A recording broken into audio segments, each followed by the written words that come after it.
the story that we tell ourselves, we can either be the victim in that story or we can be the victor. Again, it is left up to us. So we get to determine what the outcome of that story is going to be based on who we are, on the story that we tell ourselves. There are outside stories too. Those stories, again, we can relate to, or we um, put our understanding to that story. But we have to be mindful that we don't make ourselves the victim in someone else's story either. Again, we are the ones responsible for the stories that we're telling ourselves or the understanding that we take on about any given stories.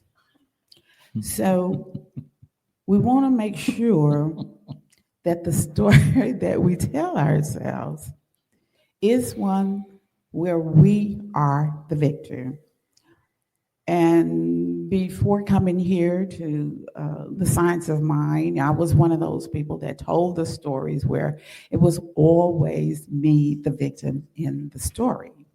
And taking the classes, I became self aware of what it was I was doing to myself, and of course, blaming other people. And I'm sure none of us here do that, but we just know other people that do.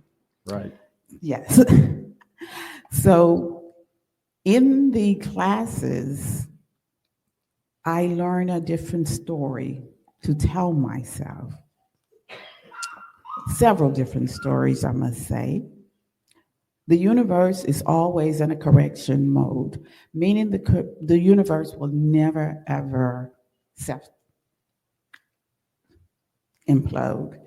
It will always be in a state of correction. So there are things that we may see sometimes, and again, we may not have an understanding of what is happening, but we can know for certain the universe is correcting the mishaps that may have come along and we were not nowhere close to knowing when or where. The other story that I have that I do tell myself is all things are in divine order.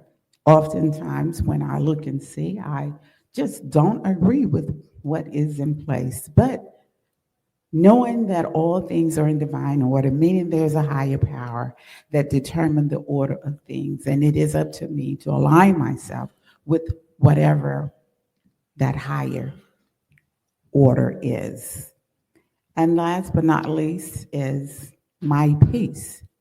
Be still and know that I am.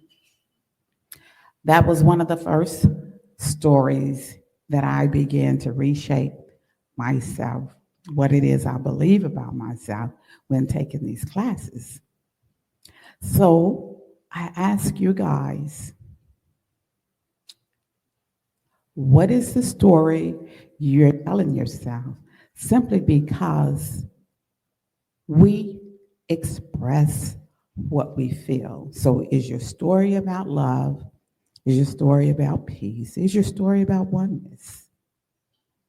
You're the one that determine what you will be expressing in your life. Now, here at this moment, I would like for us to come together. And in coming together, I would like for us to prepare ourselves for a treatment of peace.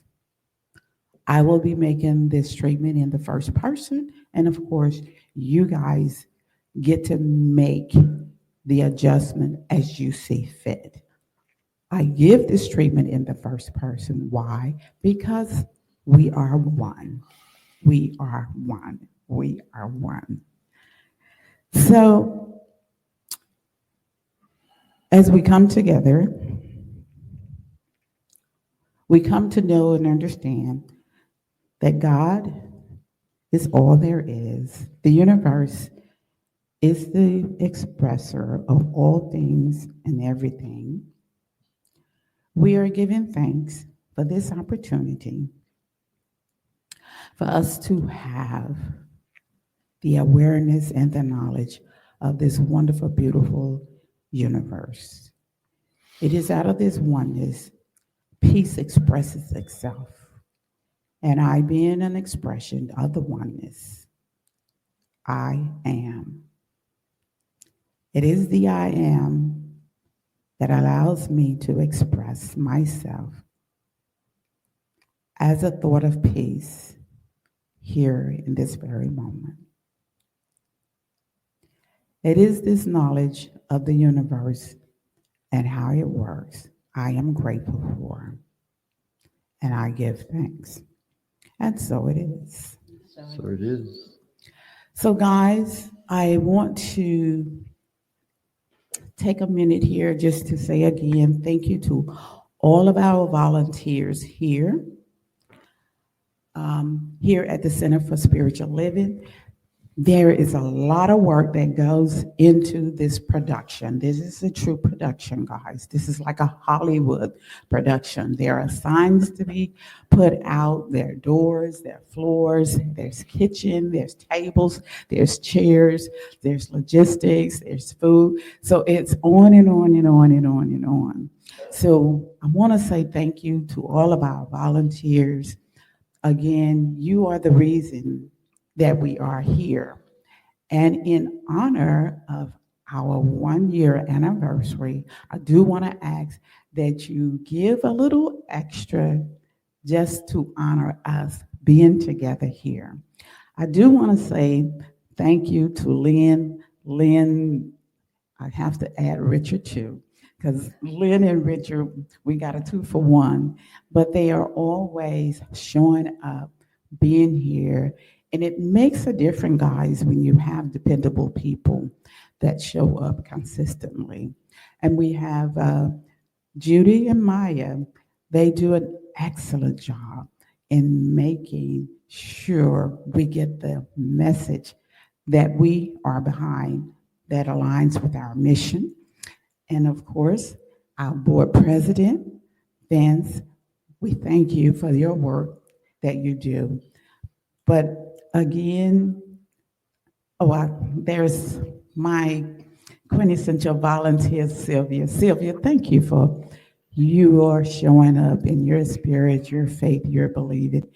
Anything and everything that we do here, Sylvia makes sure she's part of that. And I say I appreciate that, but we all do appreciate that. Then again, if you guys are not here, then we don't exist. And if you do respond, Connie will make sure you have a name tag and all the information that go along with that. Thank you, Connie. Again, it's a community that we have built, and I just want each and every one of you to be proud of this community that you have built. Now, again, as I spoke to you earlier, to share with you, today is special, and we have a special speaker that will be with us today, and it's just apropos on our 1-year anniversary. This is Dr. Bob. With decades of experience in ministry and ministerial education, Reverend Dr. Bob has dedicated his life to serving others. He has a multifaceted background in religious education, pastoral counseling, and professional leadership. Ordained as a religious science minister, he has served as president of Holmes Institute from 2015 to 2018 and manager of professional education 2013 to 2018 for Centers for Spiritual Living.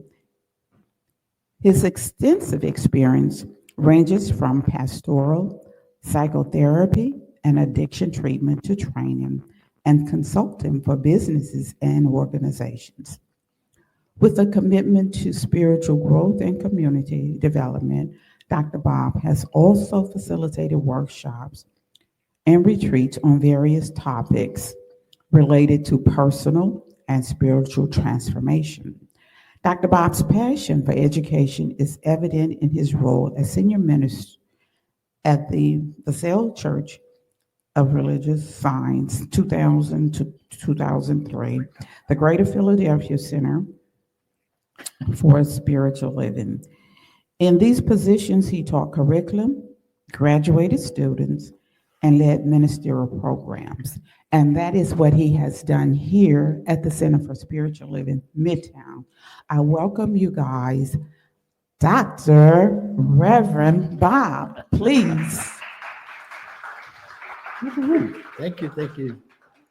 Hey. Whoops, sorry. Wow, that's a lot of words about a long life of a lot of fun. So thank you so much. I am thrilled to be back here. I want to join in the congratulatory moment for each of you. One of the real evidences of building spiritual community is when it lasts after the most recent leader leaves. And you guys have been doing this for a year now. I salute you. I celebrate you. And I am convinced that this is not because of so much of what I did, but because of who you are. Some of you have been in this teaching longer than I have, and some of you who are my teachers are sitting out here as well. So I have had a chance to learn a lot from you, and I've had a chance to learn for us to share a lot in terms of these years that I spent here as the leader, and I'm so grateful for that.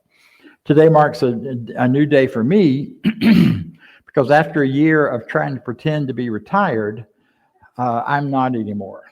Done with that nonsense. What I am doing now, and I'll see if I have time to share some of the stories. We do have a Q&A afterwards, so if you've got some questions or for me, or you have some thoughts about what we talk about, stay around afterwards. We'll do a little Q&A and a little chance to catch up then. But in this time, what has happened is I got very clear I'm not retired. Ministry is something I've done since I was a teenager, a late teenager, but a teenager. And I wasn't ready to quit, so I didn't. Starting in January, I will be the new interim minister at Bellingham, Washington Church, helping them through their transition to their new minister. We have a new rule now in CSL. If you're going to be an interim, you can't stay there and be the minister, which is good, because the last place I was an interim, I stayed for 10 years. Not going to do that this time. I will help them through the change and the shift. So it's going to be an exciting time for me in terms of doing ministry again, but in a different way. I'll be supporting them in helping their community become what it wants to be. So that's where I'm going next. This is my first talk in the launch of a whole new bunch of talks. So if you want to catch that, you got to get up. Well, I guess you got to wait till later in the afternoon to, I was about to say get up early. That's what I have to do. We'll be there, and I'll be there 2 Sundays a month, and the rest of the time I'll be back here and wandering around who knows where in the world. So from what you got from the intro to the talk, you gather that we're going to talk about walking on air or standing on air. Now, the real title of that message, I used that one because that's what CSL put out, and I thought it was cool enough. But the real title that I'm speaking to is Dancing Over the Abyss, which I think is a whole lot clearer and a whole lot more accurate to what people are doing nowadays. Maybe not this crowd, because you guys know a lot of spiritual truth and a lot of spiritual power that everybody else doesn't necessarily. Although many of you out there, wherever you are out there in the cyberland, are also part of this yes and no. And yet all of us have these moments where we go, oh my God, what is happening in the world? I mean, I don't know about you, but every time I open a newspaper and look at a headline, there's some new great catastrophe about to happen to the environment, to the water, to all of these different things. We've been through a pandemic that we came out of and into a whole new reality, and in that whole new reality, it don't look like it did before. Because what we discovered in the pandemic was that we could communicate from our living rooms and do everything we were doing anyway, except bump elbows with people. And some people love that. And some people don't like it a bit. And people are all over the boards in between. It's been interesting how many spiritual communities, not just CSL, but many have had difficulty coming back afterwards. People just stay home. Why come out and get dressed on a Sunday morning when I can sit back and drink my coffee in my bathrobe and pajamas and have a great service. Well, the reason is you're missing this. You're missing what we're having right here, which is the personal part of life. So dancing over the abyss. You've got all these things going on. I know you guys have already probably sick and tired of this by now, but we did have an election not long ago. And there's a world of folks who are hurting, and there's a world of folks who are celebrating. And I got a surprise for you. You may not know this, and maybe people in this room, because I don't know all your political stands, nor do I want to. We got ministers in CSL celebrating the outcome of the election. And practitioners, and people, and members. And we got folks in CSL who are practitioners and ministers and members who are miserable and sad and feel like the world is coming to an end because of this. Well, I have some things I want to say about that, because I think that's what walking on air, standing on air, finding your stance on air is all about. It's lifting us above and beyond that either-orness of life. You know, it's easy to get in one camp or another, or get in one thing or another, and let our minds be sucked into one way or another. And I'm not saying there's anything wrong with either one of them. I'm just saying there's a bigger and better way. And that's where I want to invite you into. Now, several years ago, I guess it was about 2016-ish, I was working for Holmes Institute, and we did a retreat for ministers, or for the ministerial students in Florida. And on my way to that retreat, I stopped in this little hole-in-the-wall place where I went in to eat, and I sat down to eat, and I noticed there was a whole table full of guys from the VFW between me and the bathroom. And I thought, oh my goodness, I am wearing a t-shirt that I bought at an LGBTQ rally, a pride rally, and I got to walk by those guys. You may have heard this before. I did. I got up. I walked by them. This is the t-shirt I was wearing. Can you see it? It says, "We the people" means everybody. Well, I thought I was going to get in trouble walking by those guys, because I thought they would recognize this as a gay thing. Well, you know, I walked by and I got their attention walking by. They all stopped to look, and I'm like, oh dear. I went to the bathroom and I came out, and one of the guys grabbed my arm, and with tears in his eyes, he said, "Thank you. That means us too." And my whole world changed at that point.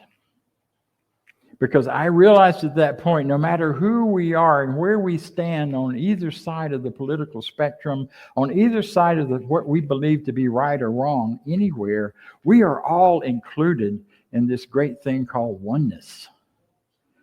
And we have no right, hear me, we have no right to exclude anybody from it.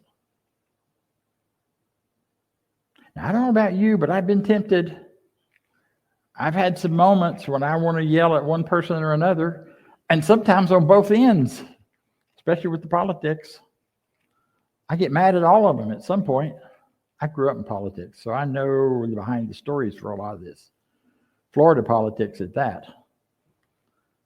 So the truth is, though, if I live there and stay there, yeah, you see that little guy out there? I hope he's got a parent somewhere close by. I haven't seen one yet.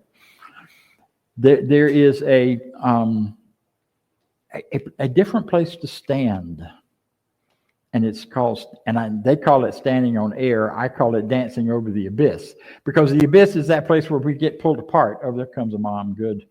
Gets pulled apart in different directions, and where things do not work so well for us. So Dr. Holmes said, and I want to read it again because I think it's absolutely right. In the Living the Science of Mind is a commentary on the textbook. I didn't know that until I started doing some research. It is a commentary on the textbook that he wrote, and it was pulled from his talks and such. And I go back to Dr. Holmes because so far I haven't found any other spiritual leader that gets my attention or speaks the truth as well. And even though this is probably 100 years old that he wrote this. I mean, that's a long time ago. That's before my mama was born. It's still relevant, I think. He says, the new age, we've heard a lot about new age in the last 20 years, demands that fear and superstition surrounding religious convictions be removed. Just be done with all the superstitious stuff. One day I'll have to talk about what that is, not today. And that the truth, capital T, plain and simple and direct, be presented that people may learn to live now in the present with the assurance that the eternal God is their refuge. When you're standing on air or when you're dancing over the abyss, the one place that you know keeps you safe is that eternal God. Whatever way you consider that, please know when I say that, I'm not talking about some old man in the sky out there with a beard, even though I like beards. It's that whole idea of the energy and presence of life. It never can leave us. It's always our refuge.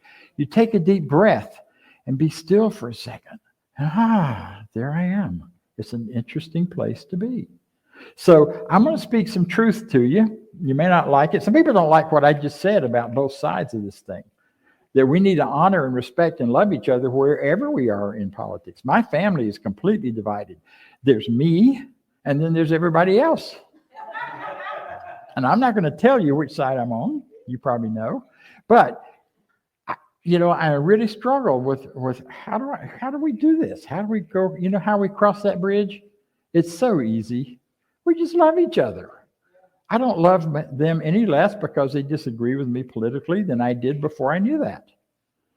I mean, part of me wished I didn't know it at one point until I worked it through, because we are so ingrained in being pulled into taking one side or another against anything in the world. So here's some basic truth. This teaching is about two things. It's about healing. It is about teaching. We are a teaching, healing ministry. We are a ministry where we take what we learn and we teach it to other people so they can do it in order to heal. And healing is not about fixing things. Healing is about bringing our consciousness into full alignment with the infinite, that vertical part of life. And then when we get that in line, then it's easier for the horizontal to work in our everyday lives and our everyday experience. So, teaching, healing ministry, that's what we're doing.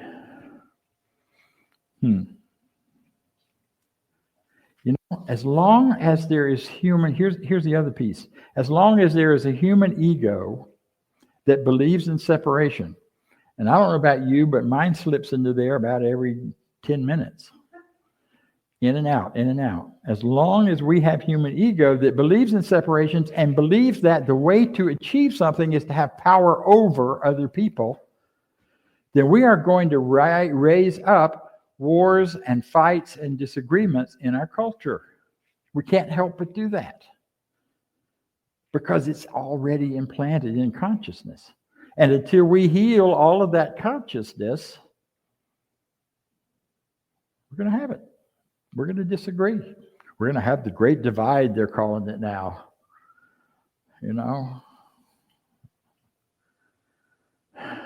you know that we in CSL had a big piece in creating the current situation? Think about it. What's been the theme for Sitters for Spiritual Living for the last 15 years? A world that works for everyone. Well, the only way to have a world that works for everyone is to bring everyone to the table. And that's what we've done. How much CSL had to do with that? I don't know.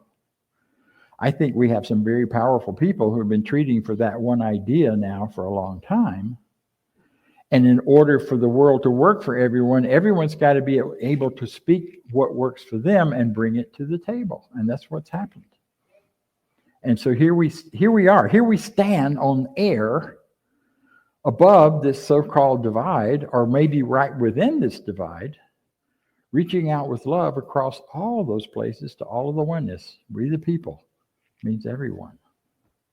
So that's the truth that I think needs to be spoken and spoken over again and over and over again. We're going to continue to raise up wars and fights and problems as long as we internally continue to slide into that belief in separation and the belief in there's a power greater than me and I got to get it from you. Not that there's a power greater than we are and we can all use it. It's all there. Another idea. If you're going to change anything, if you ever run a race, any runners in here? You know, the start, you get ready, get set, go. You do it in that order. I recently, on my trips during this last year, ran a kind of race where I did ready, instead of ready, set, go, I did go, ready, set. Not good, not smart. I went to the Northwest in the middle of winter to go camping up on the beach. And I was given a wonderful van to use for free for the whole time, and I could travel and I could camp, and I went. I go. And I bought everything I needed along the way. I got my porta potty to put it in there, and I got my cooking equipment. I got an extension cord, and I got a heater because there wasn't any heater in it, and I got all that stuff. And then I get to the beach. It rained. That's what it does in the Northwest in the wintertime. Every day, every night, day after day in the van. Needless to say, about halfway through, after about a week and a half, it was getting close to Thanksgiving, and I'm like, this is no fun. I couldn't even get out walking on the beach because it didn't stop raining enough, and it was too cold. So finally, I said, okay, I'm close to Camp Cedar Ridge, which CSL owns. I'm really good friends with the director there. So I called her and said, can I come over? I'm freezing. It's cold on the beach. And she's like, sure, come on. So I traded working there for about 2 weeks for a place to stay and a warm bed and heat and being out of the rain.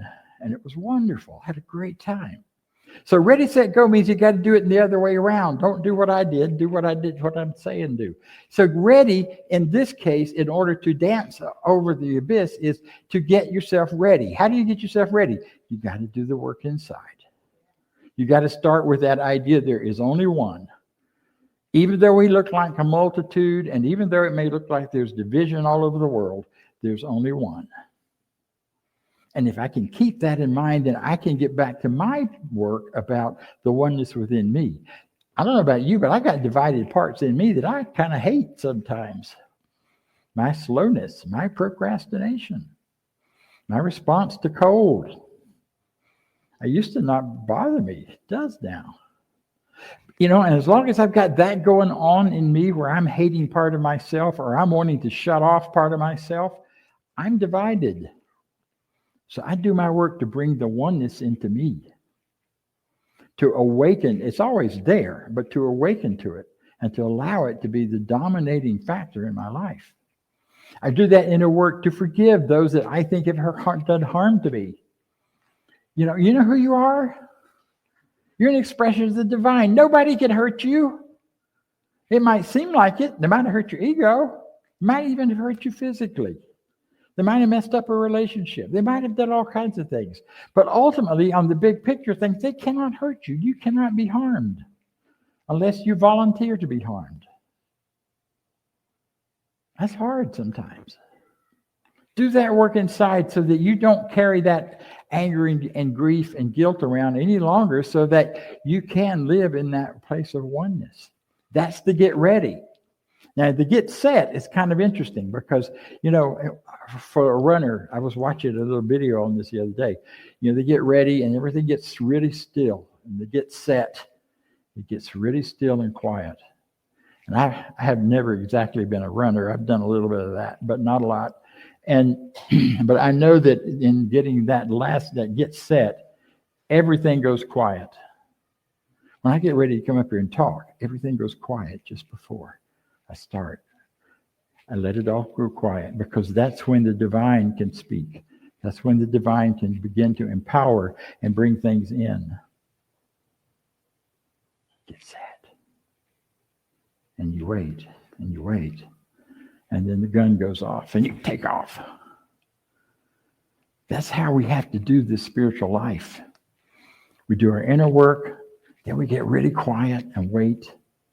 And then somewhere along the way, as a result of our treatments, as a result of our prayers, as a result of our own choices and intentions, something in you says, go now. And you go.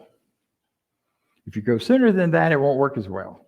If you wait too long after that, it doesn't work as well. If you stay there on the set point too long, you'll fall over. You gotta be ready when the moment calls. See, that's one of the things about treatment I don't think we teach often enough. And that is that there is another whole step behind the treatment after you say, and so it is. And that is when you get that go moment and says, time to go do something. Time to go speak to someone. Time to reach out and be available. Time to say my truth. Time to stand up and say no. You know, no is a loving response. Or it can be. If someone is coming at you with something that is feels hurtful or harmful and not within your reality, no is good. Boundaries are good. But not a no that says no and I'm going to destroy you. Just a no. That's not my world. I don't play that way. One of my favorite phrases nowadays is, let's talk about something else. Because there's no point in diving into some of the places if people are dug in on their differences. Let's talk about something else and find our commonalities. And then maybe later we'll come back to our differences. Or you'll discover that you got more in common than you have different. You know, whatever that place is, wherever that place is to go at that point. So, you know, that's another great truth. You know, another great truth, every spiritual mind treatment or prayer that you've ever done in faith is still working and operative in this amazing divine universe that we're in. Every one you've ever done, every one that any practitioner or prayerful person has ever done from a place of faith and positivity is still at work within spiritual law. See, I think we did this. I think we created our current situation, and I think it's absolutely perfect. Because now we can talk to each other. Now we really understand better who we are and where we are. Prayers are still working. They're still working. I prayed for peace for a long time before I ever knew anything about science of mind. That prayer is still working. And peace is not about not war. Peace is about what's happening in my consciousness and yours to start with. See, this idea there's only one power, that hasn't gone away just because we're having a different experience in America right now. It didn't stop. Spiritual law didn't cease to be. Spiritual truth didn't stop coming. For those who feel like we've lost something. For many people, this is the moment where it's finally coming true and coming forth. Finally, we're being set free. So wherever you are in all that, what matters is that you come back to the truth that you are an expression of the one. The one is still there. Spiritual law is still working. Prayers are still working. Life is still going forth and going forward. And it is rich and it is powerful. And it is, what are the threes? Three omnis, right? It's omnipresent, meaning it's everywhere. It's right here, right now. It is me, speaking as me. It is you. Listening is you. Thinking, while you're thinking and hearing all this and wondering if Bob's gone off the deep end or Bob's doing really well or whatever your thoughts are, I don't care. It's about the divine is moving through you in some way that matters. Because there's only one. There's only one energy, one power. And it's omnipresent. It's omniscient, meaning it's all powerful. You don't need to go get power from anywhere because you've already got it all. And we've done a lot in the last 5, 10, 6 years about power and about who's got it and who doesn't. And culturally, it's a different story. But in terms of truth, in terms of simple truth, we all have all we can ever use of power. We just have to choose to use it. Omnipresence, omnipotent or omnipowerful, and omniscient, all-knowing. There is available to us in our everyday moment the knowledge of the universe if we are open to it, if we don't let ourselves get shut down. Now, I told someone before today that I was going to talk about this, and I will real quick. There is something going on in our world now that will be our next big pandemic. It's already our next big pandemic, I think. And that is the pandemic of AI and the pandemic of social media and internet. Now, I'm not saying that those are evil things. What I'm saying is there are a lot of us, and I'm one of them, a lot of humans who have a tendency toward addiction. Anybody ever heard of that? And that addiction to those mechanisms is something that is sweeping the world in huge and negative ways. Because what it does, if you are addicted to it and you keep watching this stuff over and over and over, you've heard of doom scrolling, where you get on your YouTube or your whatever and you doom scroll for hours sometimes. I know people who do it for 14 and 15 hours a day. You know what that does? It causes your brain to shift the way it operates. It has an effect on your brain so that you can't be receptive outside of a certain range. It shuts you off. It closes you in. I lost the ability to read for a while because I was doing too much doom scrolling while I was sitting in that van trying to stay warm and not go out in the rain. Couldn't read, couldn't concentrate. Thought I was getting old. Thought it's because I was old and I couldn't concentrate anymore and I'd lost my ability to read. Oh my God. All it was my brain could not function that way with that much thought, that much direct thought. I had to have something brand new every so many seconds. Boom, boom, boom. That's happening all over our planet. But you know, the good news is I'm in a 12-step program now where we do it online. Yes, we're recovering from internet by being online on Zoom calls. It's kind of like OA, people with overeating, issues, having meetings at restaurants, which they do because you got to keep eating. You got to keep using the internet. It's not going away. So we're learning how to do that. But what is so amazing to me is last night I was on a meeting. There were about 30 of us there. There was a person from Israel. There was a person from an Arab country. There was a person from Germany who was being very helpful to the Jewish person from Israel. There was a person there from the Southeast Asia. There was a person there from Hong Kong. There were several of us from the United States, but we were the minority. There were people from all over the world on that call. And you know what we were talking about? Prayer. We were talking about a higher power and how to turn lives over to the higher power and get beyond the duality thinking of everyday life. Yeah. That was pretty freaking amazing. And it's going on. That's the hope. That's one of those places where this two-ness just collapses. We had one person from Jordan was being bombed at the time he was on the call. Not his neighborhood, but his internet kept coming and going because the electricity was coming and going. And at the same time, he's talking in a supportive way to a person from Israel. See, once we get out of what the political stuff is trying to do, human beings are finding ways to be together and connect, and it's bigger and broader and greater than anything we've imagined. So stay open, folks. Read people who do complex thinking and give you a chance to think complex about some of this instead of just the easy sound bites. Okay, I've got to wrap up. I have about 10 more points here, but I'll save them for another time. But what I do want to say at the end here is, we are at a time where we are standing on air, where we are dancing over the abyss. And this is what I know, and this is my favorite quote. When you come to the end of the light that you have known,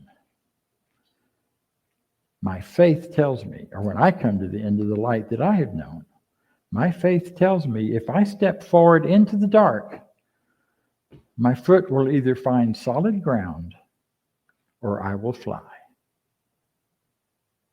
And so it is. Thank you. Thank you, Dr. Bob. What an awesome talk this morning. And he picked that song to go after his talk. So tune into that. The message was good. Dr. Bob's message was awesome. Walking on air, step out. So now for our affirmation of prosperity. If you'll say that with me, and then I'll talk about it a little bit more. I live in a universe of abundance. As I freely and joyfully give, I join in the divine flow, and all that I share with life returns to me, multiplied abundantly. So it is. And for those of you online, you can scan the QR code or go to cslmidtown.org/donate. If you're in the room, there's a basket in the back of the room to give donations to, or you can do either one. If you haven't set up an ongoing donation, you can do that online at the cslmidtown.org/donate. And Barbara covered this really well in her part, where we appreciate you all, us here in the room. And yes. We've been sustaining for a year. We've had amazing speakers. We're continuing to have amazing speakers. We've got speakers planned, like you said. Judy and Maya have done a wonderful job. Speakers just keep coming. We get awesome speakers. Next week, we are online with Reverend Dr. Harry Morgan Moses. And at 10 o'clock, if you want, there's a online study group. They're studying the science of mind. So hop on the Zoom link. You can get to that going to cslmidtown.org and scroll to the bottom. There's a Zoom link. And let's do our affirmation of life. I leave this place now knowing something better than I knew before. I go forth into the world with a heart full of love and a mind full of good sense. I look at the world in a greater way, knowing that I have within me everything I need to create the life I desire. I give thanks for this understanding, and I am grateful for the spirit of life that lives through me. So it is.